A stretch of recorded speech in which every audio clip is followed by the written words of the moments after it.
big trouble. Wow.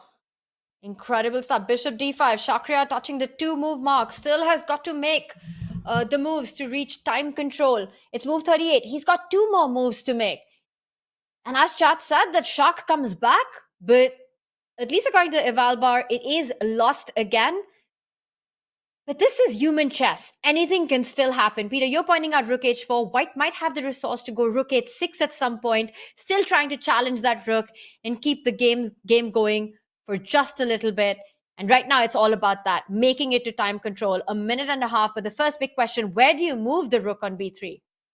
Exactly, that's the big question, because if you move it away from the third rank, let's put it, for example, back to b1, then there are these tactics, yeah? Like rook b1, rook h4, rook h6, knight g5 check, rook takes h4, knight f3 check, because the rook left the third rank, and it's game over. So there are all kinds of crazy ideas that Shakhriyar needs to, with little time on the clock, to figure out, and I don't see a defense. But maybe even if he had a lot of time on the clock, it's a position that's difficult to figure out. Right now, White has a rook for 2 pieces. You're losing the rook on b3, and there are all these ideas of rook coming to h4. You could also start with the knight from h3, jumping onto g5. Computer and then 2 the rook and the is bishop still combining to give a checkmate to White's king. And once again, if Shak loses this, he's out of the World Cup. Yes, that would be an incredible sad moment for Baku. But okay, it's still time travel. There are 2 more moves to be played before the time control. Black is down to a minute and 10 seconds. Rook h4 blitzed out. He played queen to e2, eyeing that knight on e7. So Black didn't have time to pick up the rook on b3. But Peter's idea on the board, threatening a devastating discover check with the knight. Knight f4 in the air. Yeah, well, I mean, okay, there is basically no way to defend. So the big question is, how do we get checkmated if we take on e7? I think you just give question. knight check, and then queen c1 coming in. Knight f4 would stop the rook from defending f1. Queen e7, knight f4, king g1. Exactly. Peter, if that's not mate with queen c1, then nothing's mate. Yes. King g1, queen c1. And after king f2, rook h2 is a checkmate, actually. Oof. Wow. Wow. Crazy, crazy. So, I mean, Shakhriyar, how can he set up a trap at all? Yeah, because the last move before the time control, he needs to set up a trap. Is there a chance to trap the opponent, or there is no escape?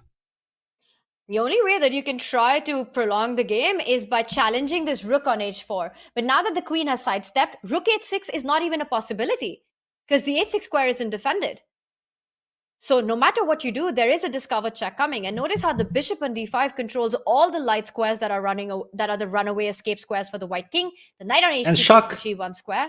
And Shak is down to a couple of seconds, and he plays the move. Yeah, queen e5 is played, but okay, now he's getting checkmated anyway. I mean, the same motive like after queen takes e7 works here as well.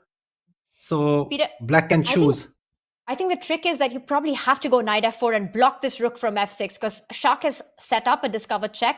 Let's say Black gives a check from knight on g5 instead. Then once the king moves back, maybe we can have some draw arrows here. King g1, queen c1, and then suddenly White will be the one winning after rook f1 being a check.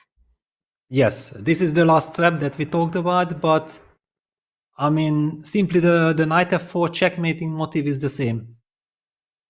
It's the same, and it looks like it's going to be super strong, and it's on the board.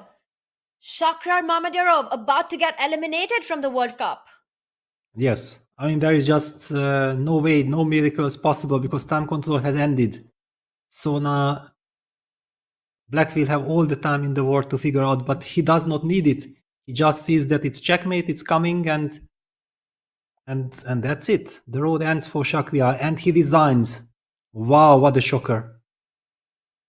The biggest upset of the World Cup so far is local favorite Shakhriyar Mamedyarov. An absolute beast in the chess world is knocked out in round 2 of the 2023 World Cup. And this just shows how brutal a format this is.